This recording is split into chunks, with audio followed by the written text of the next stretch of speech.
off what people do with a 1099 as an independent contractor. I get a stack of 1099s like that. Okay, so and you have to either make quarterly payments through the year or save the money. I'm one of those guys who saves the money all year long, and I write one check to the IRS for $7,200, every February or March. With the union stuff, like the Bud Light party, well, that's all taxed and FICA and Social Security, all taken out by the union before I get paid. So I don't have. It's really quite a pleasure to do union work. Oh yeah, I bet. And I think, quite frankly, this country needs to bring union work back again. Protect the worker, because how many of you are busted your ass for maybe minimum wage? That's bullshit. $15 an hour isn't enough to live anywhere on your own in this country. I don't care if you're in Nebraska. $15 an hour, 40 hours a week. Can you even afford to have your own place? Yeah, and you got roommates, or you live at home, or, that's not fair at all. We need unions again, I think, so that workers can make the money that they're supposed to. But, the current administration is, wow, they're really making it harder every day. Let's not talk politics, though. Screw politics. I'm here to talk about video games and conventions. And any more questions about the industry? Yeah, what's your question? You mentioned play acting, and you were doing that in middle school. What do you like better about play acting rather than like voice acting, as far as like getting into the role and all that? I like voice acting better because, and you'll notice stage and screen actors, they don't have to emote very much. They have their bodies and their facial expressions to express how they're feeling. In voice acting, you don't have that. You have to express everything in the tonality of your voice, in the pitch, in the range, in the way you say it. I think it's more challenging. And quite frankly, I made a post on Facebook earlier today. Don't hate me for this, but it pisses me off. I saw a promo for a new animated series that I think is going to be on Fox. And Kristen Wiig is a voice in it. I love Kristen Wiig, don't get me wrong, she's great. Maya Rudolph is a voice in it. But here's the thing. It's cartoon. Neither of them need the work. Guess who does? Voice actors. We need that work. So it kind of pisses me off when you have A-listers on every CG movie that comes out. There's hardly any voice actors involved. It's all A-list Hollywood, because they know that's going to sell tickets, and they know that people want to see those actors on the talk shows, and when they're on the talk shows, they can promote the film. So financially it makes sense, but are you getting the best voice for the character? Are you getting the best performance for the character that you could have? I don't think so. So my snarky comments on Facebook and Twitter today were, I'm probably not going to see this film. The point that, or this TV show, the point that they hired A-list Hollywood actors means the writing's probably crappy and the animation's pretty bad too. Yep. And the animation does look pretty bad. I think it's called Meet the Hearts. I'm not sure if you've seen this promo yet. I just saw it for the first time this morning, and I instantly got pissed off. But I've been angry for years over Hollywood A-listers getting all of the roles, because that was my goal as a voice actor. I want to be in a movie. I want movie roles where I can do different voices, I'm glad for some of my friends who did get there. Kyle Hebert got a role in Wreck-It Ralph as Ryu from Street Fighter. Very short, nothing role. Of course, the lead parts went to John C. Reilly and Sarah Silverman, But at least he got in it, and he got union scale, and he's got that on his resume. We all want that as voice actors. We want the biggest roles we can get, but now, because of Hollywood A-listers taking these jobs, we don't get them anymore. God, even in commercials today. You got Ed O'Neill, you know who he is? He was Al Bundy, and now he's on Modern Family, doing Zyrtec commercials and doing the mobile phone carrier at Walmart, Straight Talk Mobile, I think is the name of it.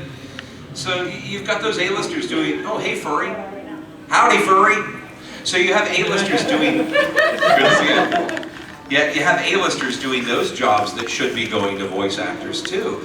And now, everybody and his brother is a voice actor. When I started doing voice acting, got out of radio in 2004 just to do voice acting, I was one of very few guys doing it. In fact, back in the late 90s, I played African-American characters in video games. NBA Shootout 99 and NFL games. Why? there were no black voice actors.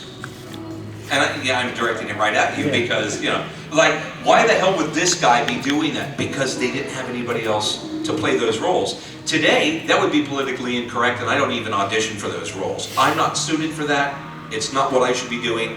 Let a black voice actor have that role. You know, it'd be stupid. And here's a good thing about voice actors, too, as opposed to screen actors. In our world, it's not a dog-eat-dog world like it is. Screen actors, they will screw their own brother over to get a part. In the voice acting community, if there's a role that comes to me or an audition and I'm not right for it, and I know I'm not, first of all, I'm not going to audition for it. But secondly, I'm going to recommend my friend who does have the right voice for that, and we help each other in our voice acting community. Screen actors don't do that at all. They're stepping on each other's necks to get to where they want to be. So, anyway, I'm on a tangent. Yes? As someone who's wanting to actually try to get into that, like either radio and being on the air or what would be a good place to start? Best place to start is by practicing things. Remember that everybody who wants to be a voice actor initially, they go, oh, I want to be in video games or I want to be in anime. And that's not how you're going to make your living. It's just not. There aren't enough roles. Funimation only pays their people $35 an hour until you've been there for 15 years, and then you go to $75 an hour. They probably would hate me for having told you that just now. But Funimation voice actors don't make jack, and they're not unionized. Video game voice acting just became unionized about 6 years ago, and we still don't get residuals for anything. What we're working on right now is once 500,000 copies are sold, we get a residual amount of X. So the best thing to do is prepare yourself to be a commercial voice. Because commercials that's how I pay my bills, and all of my voice actor friends, the same thing. You got to do commercials to be able to pay your bills, because that's steady work. Because the cheapest way to advertise anything is to hire a voice to do it. And every advertiser out there, unless they're using, you know, the whiteboard with just sound effects, they need a voice on their spots. So the best advice I can give is get that free training that's out there. And the free training is when you're listening to the radio or watching TV and a commercial break comes on, don't ignore it. Instead, pay attention to it. And imitate the voices you hear reading commercials. And they used to be, I mean, if you go back into the 70s and 80s, even the 90s, all of the voices were special big voices like this. You know, Geico. 15 minutes could save you 15% of what you could. Well, it's not that way anymore. Listen to radio commercials or TV spots for McDonald's or State Farm or whatever. They're the guy next door. It's the regular, it's your voice. It's your voice. It's your voice. It's the regular, everyday voices, but you have to be able to read in a specific way. So there are little tips and tricks you learn along the way, like you, your, and yours. Those words always get special treatment because when you're recording a commercial, you're not talking to 1 million people, you're talking to one person. So Geico could save you 15% or more in your car insurance. Hear the inflection? Slight. But still, I pointed out you and yours.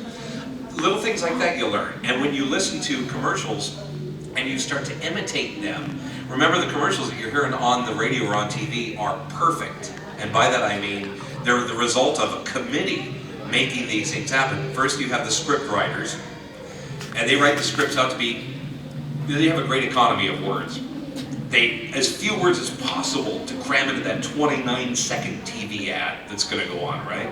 And then they hire the voice actor, and then they get him in the studio, and they nitpick every single line of the read until it's read exactly the way the writer hears it, the way they want it. And these writers are paid well, they know what they need. So what finally goes on the air is the result of perfection. Great copy, the right voice, read specifically the way they want it. And so when you hear it, that's what you're trying to emulate. And when you can copy the commercials you hear on TV and radio, you can sound just like them, and you should tape yourself and listen back to it. When you're doing what they're doing, then make a demo, reel, of your different voices, your different read styles, and then representation, which it's almost impossible to get an agent today. That's the old school way of doing it. Today you use websites like Voice123 or Voices.com, and you post your demos, and you get auditions from clients directly via the websites, and that's how you do it now. Okay. Any more questions? Yeah. One I wanted to hop a suggestion too. The second generation, the people that's been inspired, like I've been able to look for friends that are animators. Animators on YouTube always need voices. That's right. I've lent my voice for a fan-made game and a couple animations, and you might not get much, but if people go, oh, you can do stuff, you can go, link, link, link, link, this is me doing this. Yeah. And it doesn't really matter if you get paid in the beginning. You're building up a resume. Right. It's an example sheet, and it's just in theater. Theater's a very big one to do.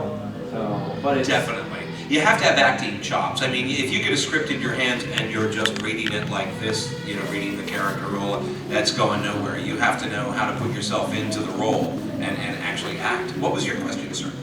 Oh, I was curious about the story in regards to how you landed the Big the Cat role. Oh, Big the Cat. That wasn't really landing the role, to be honest with you. A flashback to when I first started voice acting with Duke Nukem 3D. That was the very first audition I did and the first game I got. And that was from coincidence and luck. Lonnie Manella, who's a top casting director in the video game industry, lives in San Diego, where I live. And in 1995, early 95, she came into my studio to record a commercial for a Heinz Mazda. And I was producing it for the radio station I worked at. And she came in as the voice talent, and I'm setting the levels for a mic, and she starts doing all these crazy, wacky voices, and kind of inspired me to, you know, show off and do some crazy, wacky voices back at her. And at that point, she said, "Hey, you've got good range. Would you like to be a voice in video games?" And this was 1995. I went, "Voice in video games? What the hell are you talking about? There's no voices in video games." She said, "Well, there's about to be, and there's this game, Duke Nukem, and you'd be good for it." And I got that. So anyway, go forward a couple of years, 1998 or 99, I think, when Sonic Adventures came out. She called me on a Wednesday and said, "Hey, we need you in the studio in Kearny Mesa on Saturday afternoon at 2 o'clock for a game we're recording." I went, "Oh, great, send me the sides." She said, "Don't worry about it, don't worry about it." So what do you mean? I need to audition? No, just show up Saturday. I didn't even know what it was. And I got down to the studio, and I found out they're doing Sonic the Hedgehog, and I went, "Wow, that's really cool. I'm going to be in a Sonic game." And my friend Ryan Drummond walks out from the booth, and he was Sonic, and then Lonnie comes out of the booth after him, and she says, "Hey, Johnny boy, you ready to go?" And I went, "No, I don't know what I'm doing." She goes, "Oh, sorry." And she pulls out artwork, and she shows me a picture of Big the Cat. And I went, "What the hell is that?" "That's Big the Cat." I said, "Yes, well, he is a big cat, isn't he?" And I said, what's the vocal quality of this guy?" She goes, "Just big, dumb voice. Just a slow, dumb voice." Any texture that she just step into the booth. So I get in the booth and I put on the headphones, and the Japanese directors are on the line from Tokyo. And she goes, "Hey everybody in Japan, this is John St. John. He's also Duke Nukem." They go, "Oh, Duke Nukem." And so I laughed a little bit. And said, "John, we need the voice for Big the Cat, so let's give him a sample of what you can do." "Just big stupid voice?" "Yeah." "Where's my froggy? You don't look so good, buddy. Have you seen my froggy?" And they went, "Oh, yes, yes." No, let me do something else. I was just kidding around. "Oh, no, we like that voice." That's how the Big the Cat thing happened. I didn't audition for it. I got called into the studio by Lonnie, and she said, "Just do a dumb voice." And the rest is history. Now, I'm not Big the Cat anymore. Kyle Bear is, because Sega has this habit of recasting every damn project they do. Yep. "Hey, Sega!" I could have been in the TV show or the movie or whatever. No, because they change it every damn time. So Kyle Bear became Big the Cat at the end. As a matter of fact, I passed on my Big the Cat trophy to him to keep in his studio. And then they killed off Big the Cat. So I blame Kyle Bear for that. Actually, Kyle's a great guy. And have you guys met Kyle Bear before? Yes. It's like a giant teddy bear, isn't he? Yeah. Oh yeah. And he doesn't mind hugs either. You're like engulfed in him when he hugs you, because he's a big guy. But he's just the sweetest, nicest guy ever. But I'm pretty sure he killed Big the Cat. Screw you, Kyle. No, I'm kidding, of course.